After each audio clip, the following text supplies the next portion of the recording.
Assalamualaikum warahmatullahi wabarakatuh. Kami dari kelompok 8 akan mempresentasikan tentang yaitu judul topik kami yaitu kekurangan lahan parkir di Universitas Brawijaya. Sebelum melanjutkan, izinkan kami memperkenalkan diri terlebih dahulu. Perkenalkan, nama saya Muhammad Firul Pratama. Perkenalkan, nama saya Dwi Dilman Alfian. Nama saya Muhammad Tarkan Alayubi.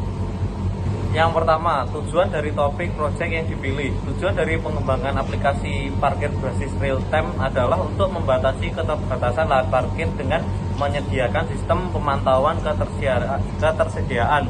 Jadi itu kita pakai sistem kalau ada slot yang kosong itu bisa diakses atau bisa diketahui dari aplikasi yang kayak di Siam kayak gitu. Itu bisa dipakai oleh mahasiswa, dosen, dan staf dalam akses fasilitas parkir kampus.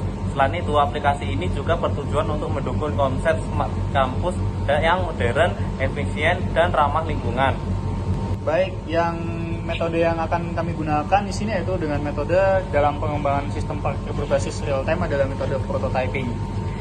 Tujuan metode ini dipilih karena memungkinkan pengembang dan pengguna berinteraksi secara langsung sejak tahap awal pengembangan sistem sampai akhir.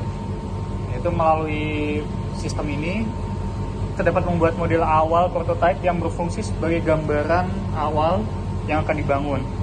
Prototipe tersebut kemudian dievaluasi dan disempurnakan berdasarkan masukan dan kebutuhan pengguna, sehingga hasil akhir sistem dapat lebih sesuai dengan harapan dan kondisi nyata di lapangan.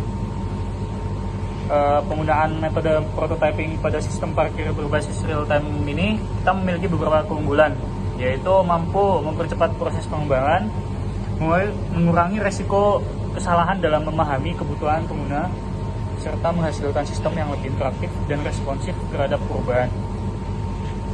Berikut adalah identifikasi masalah, yaitu berdasarkan hasil observasi dan wawancara dengan mahasiswa, dosen, serta petugas keamanan kampus ditemukan beberapa permasalahan utama dalam sistem parkir yang ada saat ini, yaitu keterbatasan lahan parkir sering menyebabkan kendaraan berputar-putar mencari tempat kosong sehingga menimbulkan kemacetan di area kampus. Selain itu, belum adanya sistem pemantauan slot parkir secara real time membuat pengguna kesulitan mengetahui ketersediaan tempat parkir sebelum tiba di lokasi. Lalu analisis kebutuhan dilakukan untuk merancang sistem yang mampu mengatasi permasalahan parkir secara efektif.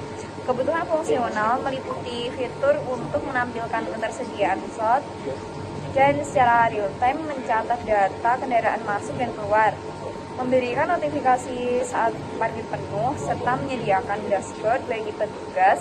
Sementara itu, kebutuhan non-fungsional mencakup kinerja sistem yang cepat dan akurat, keamanan data, skalabilitas, kestabilan layanan, serta antarmuka yang mudah digunakan.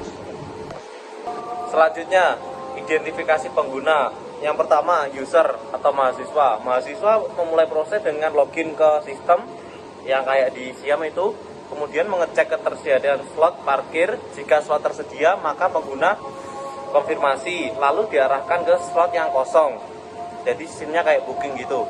Setelah itu pengguna memarkir kendaraan dalam sistem mencatat waktu masuk. Sistem juga mengirimkan notifikasi saat waktu parkir hampir habis.